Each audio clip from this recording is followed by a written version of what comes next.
এখন কিন্তু দিন দিন মানুষের মনুষ্যত্বটা হারিয়ে ফেলছে। আর কেন হারিয়ে ফেলছে সেটা কিন্তু একটু পরেই আমি আপনাদের সাথে আলোচনা করব। আজকে খুব সকালবেলা ঘুম থেকে উঠেছিলাম, আর ঘুম থেকে উঠে আজকে কিন্তু চিন্তা করলাম যে আজকে একটু ডাক্তার দেখাবো। তো তাই জন্য কিন্তু সকালবেলা রান্নাবাড়ি সেরে একদম ফ্রেশ হয়ে তারপরে কিন্তু দুপুর 12:30টার দিকে আমি চলে আসছিলাম। আমি ডাক্তার দেখাতে এসে দেখি প্রচুর পরিমাণে ভিড়। এখানে টিকিট কেটে তো ঢুকতে হয়, কারণ আমাদের মতো গরিব মানুষদের মধ্যে কিন্তু আমি যদি ইচ্ছা করি এখন চেম্বারে যে ডাক্তার দেখাবো তাহলে কিন্তু আর পারবো না। কিন্তু যাই হোক, আমার মতো কিন্তু অনেকেই হাজার হাজার মানুষ এখানে এসেছে, তারাও কিন্তু চিকিৎসার জন্য এসেছে। কিন্তু কিছু মানুষের মনুষ্যত্বটা যে এতটাই খারাপ কি আর বলবো। তো এদিকে দুই বাচ্চাটা এত সুন্দর করে খেলাধুলা করছিল, এরা কিন্তু ছিল দুই ভাই। তো একজনকে দিয়েছিল, ছোট ভাইকে দিয়েছিল সে বড় ভাইকে ছবি তুলতে।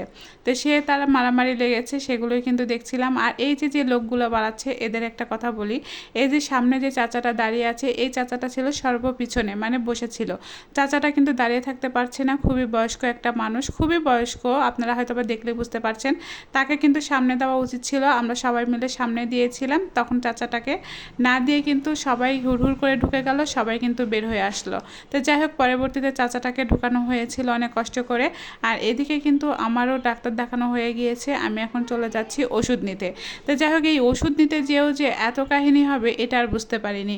তারপরে ওখানে যেয়ে দেখি প্রচুর পরিমাণে ভিড়, আর এত পরিমাণে ভিড়ের মধ্যে কীভাবে যে কী করব বুঝতেই পারছিলাম না। তো এদিকে যেতে যেতে কিন্তু আমি যে গিয়েছিলাম 12:30টার মধ্যে, আর 12:30টার সময় যেয়ে দেখি যে ভিড়টা একটু কিন্তু কমে ছিল, কিন্তু আগের তুলনায় কিন্তু অনেক কমটাই ছিল।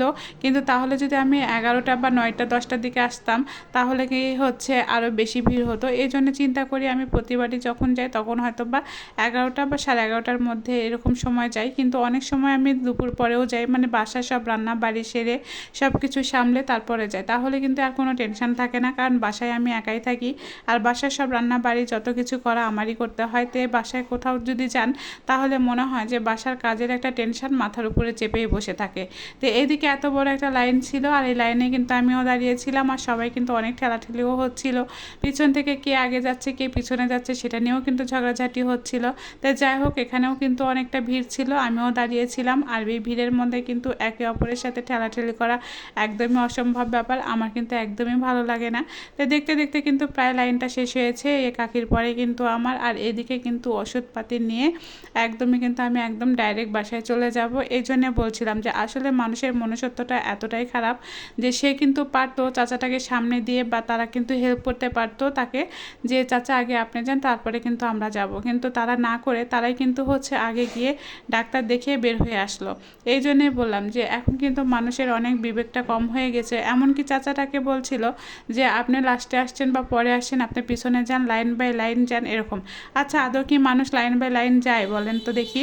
তো এইদিকে আমার সব কিছু শেষ হয়ে গিয়েছিল, মানে কাজকাম শেষ করে তারপরে হচ্ছে ডাক্তারটা দেখিয়ে এদিকে ওষুধ টষুধ নিয়ে তারপরে কিন্তু আমি চলে আসছিলাম হচ্ছে বাসায়। আর বাসায় এসে একদমই দেখলাম যে হচ্ছে বাচ্চাও চলে আসছে।